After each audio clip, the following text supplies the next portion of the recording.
If you're happy and you know it, clap your hands. And your butt cheeks, your kneecaps, your armpits, your love handles, your credit cards, your tax returns, your student loans, your last two brain cells, your emotional support water bottle, your dentures, your CPAP machine, your rotator cuff, your pelvic floor, your HOA president, your chiropractor, your neighbor's ring cameras, your bail bondsman, your sleep paralysis demon, your intrusive thoughts, your unpaid parking tickets, your colon, your hemorrhoids, your fake eyelashes, your extensions, your veneers, your turkey neck, your beer belly, your muffin top, your fupa, your last functioning liver cell, your chiropractor's mortgage, your OnlyFans subscribers, your parole officer, your third divorce, your ex's new therapist, your group chat, your lower back, your Wi-Fi router, your Costco membership, your dignity, your bad choices, your childhood trauma, your cholesterol, your life alert button, your remaining cartilage, your ancestors. Wellness exam complete, and if you participated, you are still among the living. I got on here today to celebrate some ghouls kicking the bucket. And also to admit that I'm really trying to work on letting go of some stuff that like I worry what people will think of me for. And I'm just gonna admit, like I've been on here and maybe in the past, like I tiptoe or tap dance around the fact that, oh, not to offend anybody, but I am gonna celebrate this person's death. Like, I you know what? If I lose people, I lose people because I am one of those people that if you lived a fucking shitty life, if a good portion, if not the majority of your life was being a miserable creature who wanted to make other people miserable and worse, goodbye. Why do I need to be respectful of you now that you're no longer here? So, obviously, like, it's Lindsey Graham. Oh my God, what a fucking treat did I wake up to this morning. And this is like the last time I woke up to something good wasn't even that long ago. It was when my wife told me she swam in her own poo up to her elbows. That was a great thing to wake up to. I talked about that last time. My good fucking fortune that it happened again today, where I wake up and within like 10 minutes of being awake to this shitty fucking country, I find out that Lindsey Graham died. And my first thought was like, just happiness. My God, pure happiness.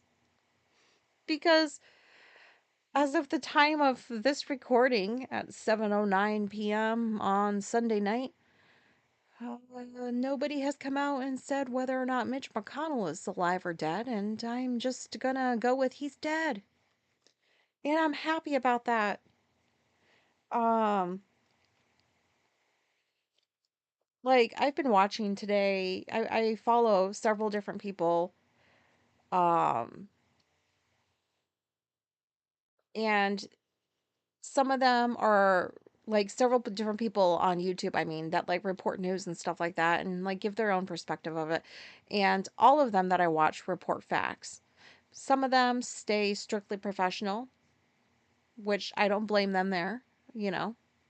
Then there's others who like to throw in a couple of opinions that they're happy that this happened. And yes, they are, in fact, going to celebrate the fact that these evil motherfuckers, I'm just going to throw Mitch in there, that they're dead. Um, I don't see anything wrong with that. And it's also funny when I see like two people talking with each other, and even the ones that know each other well, like they're doing a video and they're talking to each other. One of them is in the camp of like respect death, like just respect people when they die.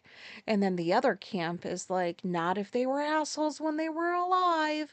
And then you see the latter make a joke, and then the former kind of chuckle and like, oh, I don't want to be rude and say that's inappropriate, but like somewhere deep down, I think that all of those people, they are celebrating. They just don't want to do it publicly, and that's okay.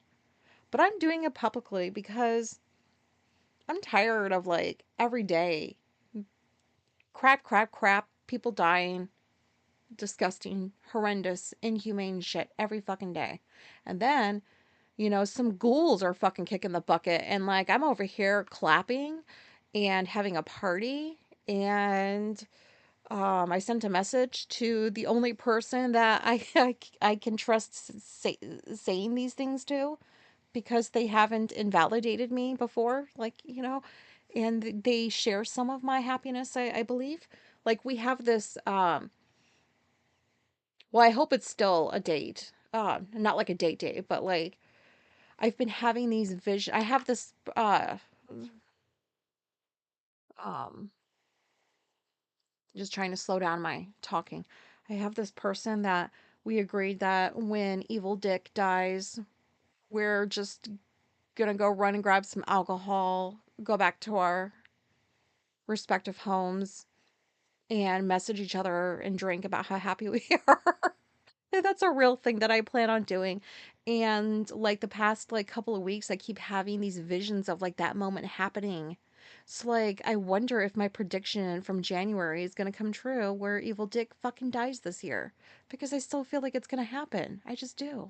I have since January, and like especially now with like how sloppy and disintegrating that motherfucker looks. But anyways, like, I can't believe the happiness that just was delivered to me today by the universe. Um, Lindsey Graham was a disgusting person. That's all I need to say about that, because just if you guys know him, you know him. Not to mention, he reminds me, oh my God, what was that dude's name in Will and Grace? Not the reboot. Well, I think he was on the reboot, but oh, I'm not good with names or character names sometimes, but he was the one that was like an older man and he was gay. Um, and like him and Karen were like always had this like love-hate relationship. That's who Lindsey Graham has always reminded me of. Like, no way that dude was straight. But anyways, I'm glad he's gone, because what did that asshole add to this fucking world? Nothing good. And if he did, it was before he became a ghoul. So I don't remember what that was. Didn't hear about it. And then this Mitch McConnell bullshit, it's just look at look what happens when people die. Speaking of like not being respectful, and you have people that are hiding the fact that somebody is either dead or just they need the plug pulled because they need a fucking vote, or what? They need to keep their income coming, or what? Like they need to stay in the inner circle, or what? Like these greedy people are capitalizing on these people's deaths, which is not surprising to me, but I guess I still feel slightly surprised at all of the in your face this stuff is now. Because just you can be racist now, whenever, it doesn't matter. You can say all the things that you shouldn't have said before out loud with little consequence. Like, what's going to happen to you? Not much. You know? It's just disgusting, like, what things have become. And to just see more of these morons just like, oh my God, yeah, like, what can I do? Me. It's all about me and power and money and greed. And like, it's all gross. And they're just fucking doing it out in the open, like, more and more every fucking day. And I don't know. I think their time is coming to an end. I mean, we still have over 2 years left of whatever the fuck this is. Because when Evil Dick goes, which he will, then it's just another shit show. I mean, more of the same. Possibly worse. I don't know. But I'm just going to celebrate the little wins. And, what's also interesting is you see perhaps once respected Jake Tapper on there tappity tapping away at his fucking propaganda. It's embarrassing to be these people, in my opinion. Like, are you not embarrassed? If you're not a sociopath or a psychopath, or, are you not embarrassed? Because it's disgusting what people are calling journalism and like reporting these days. And Kristen Welker, I used to respect her. Um, I was like hugely excited when she was like the first, female woman of color like doing Meet the Press on Sundays. And like now I just every time I think of her or hear her or see her giving some interview, I'm just like, go fucking suck a butt, Kristen. Go suck a butt. Like you're a fucking pussy. All of these people are pussies. Like, oh, yes, sir, would you say, oh, a butt, a butt, excuse me. But But do you hear this, or did the microwave did their microphone not pick that up? Like this bitch just stutters because she's like trying to like get a word in, but she lets these evil motherfuckers just talk all over her. And this is respectful reporting and journalism. And what interviewing? No, it's not. What an embarrassment, Kristen. Like get the fuck out of the field. God. Jake Tapper, everybody else like them on these mainstream media. I have a feeling that um like, do you guys remember, at least the ones living in this crappy country, that there was this like for the longest time, it's like, will people wake the fuck up to this? Do they not see what's going on? And like, I think that this fucking war with Iran has really woken a good portion of people up. And I feel the tide's turning, but it's unfortunate because it's like, most people don't have control in this situation. Like we don't know what the outcome is going to be. We don't know what's going to happen when certain things happen. Like it's just all uncertain. And I don't know about you, but I'm just reminded of my autism and I do not like uncertainty. I strive to like construct my life, not like, where I insulate myself and like I live in a little bubble, but like I do try to like construct my life to where there's uh as least uncertainty as possible, so that perhaps I'm a bit prepared for when there is the uncertainty that pops up. You know what I mean? And it's like every single day of this regime is just uncertainty and predictability, but also uncertainty and predictability. It's like this swing back and forth. Like I know what these motherfuckers are thinking, doing, wanting. The stuff that's being reported that they're doing, that's not great. Like that's an understatement. It's just inhumane. All the stuff that we're hearing about, like, do you know how much worse it is the stuff that we're not hearing about? And that's just the truth. Oh, I don't know where I was going with that. Um, but yeah, I don't know. I just think it's just pretty sad that like there's these just evil people that are like, oh my God, oh my God, oh my God, like somebody died and now I need to see like what can I do to just get myself in front of this to make sure that like I don't lose any status, and it's just disgusting. Ugh. Like I am so glad I am not like that. Um and it's true too. Like I watch mostly Midas Touch and it's true what they say. Like these people are never happy. You want, and you get all of these things that you want, and you're still not happy. You still hate everything. Like, it must just suck to be you. Ugh, God. Anyways, I just needed to get that out that I am celebrating some evil things being gone from this planet. Anyways, um, oh, I mentioned that I was gonna talk about the cat cafe that we went to when Bella came up. Um, has anybody been to a cat cafe? It was pretty cool. Like we've had this one around us for like a while. I just have never gotten around to going. So we finally went and you go in there and I thought in my mind like it's instant cats you walk into. Um, but it's not. Like you walk in and you're at the desk of like where you can order like some sort of a beverage or like some fries or something like that too. Like they had a very short menu. So you could have coffee, different beverages. That's like the first thing that like you go to when you walk in to the door. It's like right there. And then off to the right was this chalkboard sign thing that had different cat activities that you could include in your drink purchase if you wanted to purchase a drink or if you just wanted to do the cat stuff. So, like, their cat room area was in the back of the cafe. And I was amazed at what I saw. I thought that you were just paying for like time with the cats, but there must be some hardcore cat people in there because you could pay for, I think half an hour was like $11 or something per person, which that's a lot of money. But it was a first experience, so I wanted to see what it felt like. So we all paid that for just a half hour. But then they had choices where like you could pay for an hour up to 2 hours. There was an arcade room, so you could pay for like a free half hour of arcade games with that. They had these combination packs. There's actually like the biggest one was like you pay $55 for the day and you spend all day playing free arcade games and hanging out with the cats. And then there was also like $20 worth of beverages and food you can have with that too. I was like, damn. Like there's people that probably go there like on a really regular basis.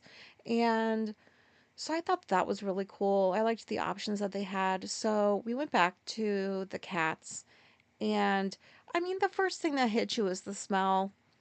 It wasn't horrendous. Um, but and the room wasn't tiny. I don't know how to describe space or really much of anything, so we'll leave it to your imagination. But yeah, I don't know how to describe how big that was. It was a decently sized room. Big, okay, well,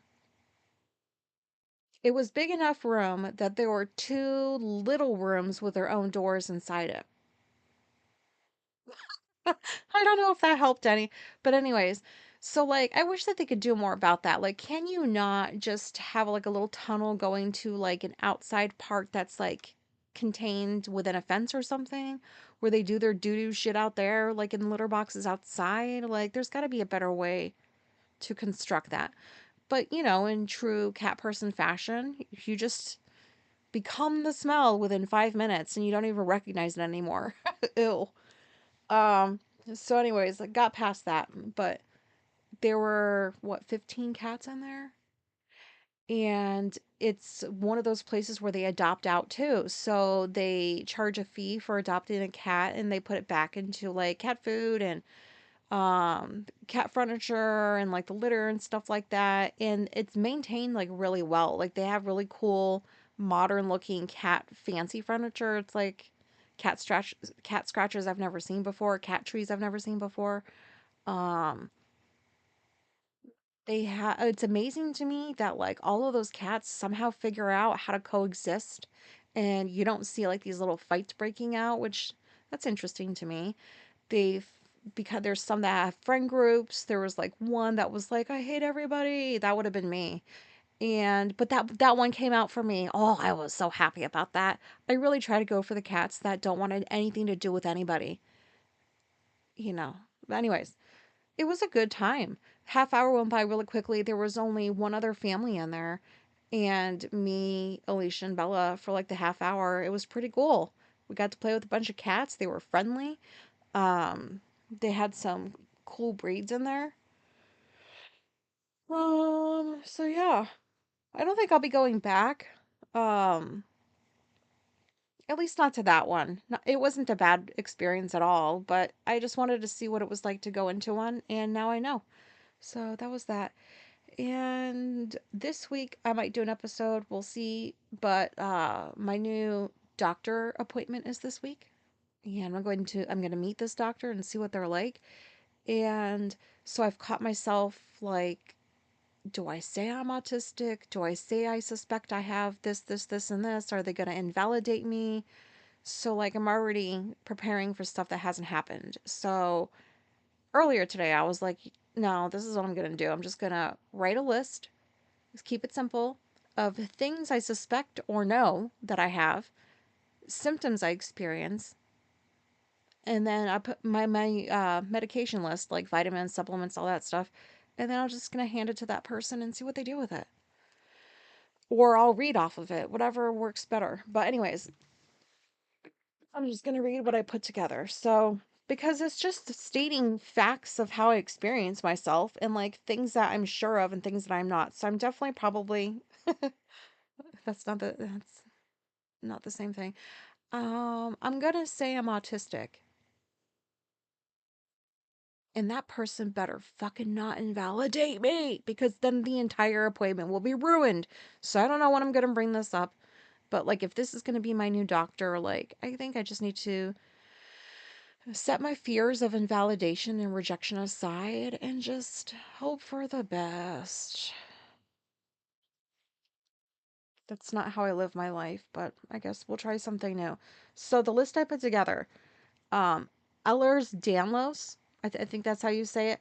I suspect, but I'm not completely sure about this. So I put under that easy bruising, joint instability, chronic pain, and like my wounds heal slow, like cuts and scrapes and stuff like that heal really slow. And like by joint instability, like, oh my God, my shoulders, I like, how are they still in their sockets? Like, they're so unstable. Like, what the fuck? Anyways, so that I suspect maybe not, but I put that on the list. POTS, I'm sure of. Under that, I put brain fog, like dizziness or lightheadedness when standing up, if I stand up too fast. More when I was a kid, I did fainting slash near fainting because I've talked on here. Oh my God, that was episodes ago, I think. When I was a kid, I would like, there was so many times, multiple times throughout the day where I stood up too quickly. When I was in my room, I sat on the floor a lot. I mean, I had furniture, but I was a floor sitter and I would stand up too quickly and then like instantly I would see stars and like fall to my knees and there would just be this huge like boom that you would hear and my mom downstairs hated that shit. She would take a fucking broom handle and like boom boom boom boom up like where my room was to the ceiling. Like what would you think that was going to do, bitch? And what was also fucked up, go back and try to find that episode if you dare. Maybe don't. I don't know what those episodes sound like, but you know, when that started happening and I was like aware of it and conscious of it, I never fucking told her. I never told my parents that that's what happened pretty regularly on a daily basis because at that point they were already like invalidating like other like sick, I had a lot of ear infections. Just I had shit going on when I was a kid, And my mom was so fucking invalidating and just like cruel about it. So, ain't no wonder I had that. But anyways, I won't tell the doctor all that. But anyways, heart palpitations, excessive sweating, chest pain, and nausea slash vomiting.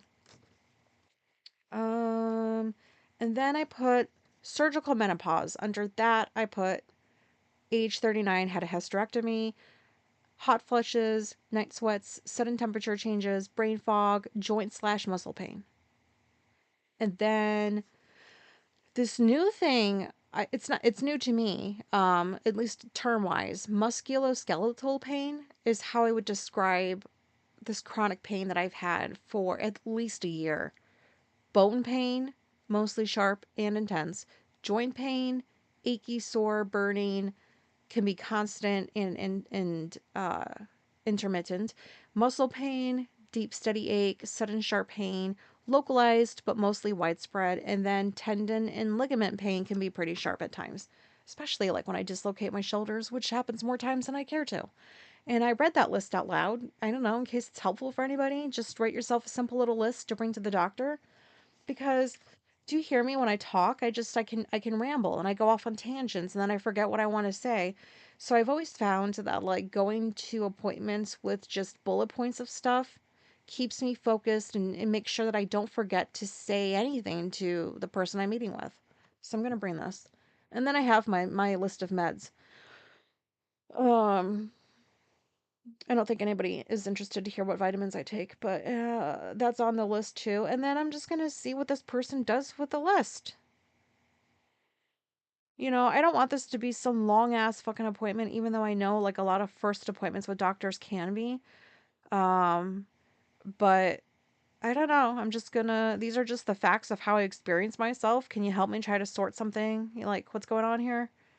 Do you have any medications that can help me with any of this? Because if not, I am not taking any tests. I'm not doing that fucking POTS test. What is it, the tilt table thing? Unless you can promise me there's some like magical medication that I can get on that can help that isn't an anti-nausea pill that I can't even take on a regular basis. Yeah, so anyways, I guess I'll let you guys know how that goes. And that's all I had to say today. So I hope something in here was relatable. And thank you very much. Oh no, I do have one more thing to say. Let me just bring it up because I started an Etsy shop. I've decided I'm doing digital downloads for the foreseeable future because that was hard enough for me to learn how to do. I don't know how to do shipping or physical product stuff, but like I like doing digital downloads now that I've kind of gotten the hang of like how that works. And so I have a shop on Etsy called Laterly, which is like a take on, finding out later in life that you're autistic or neurodivergent or ADHD or whatever. Um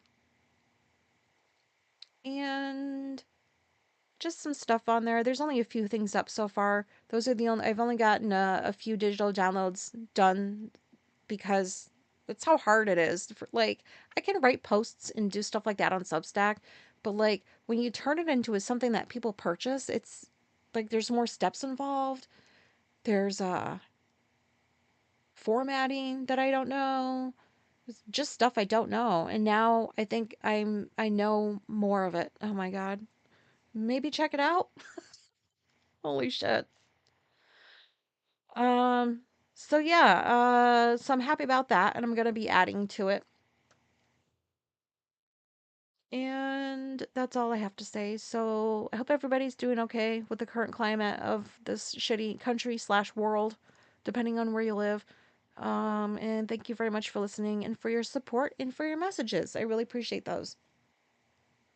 Um, okay, bye.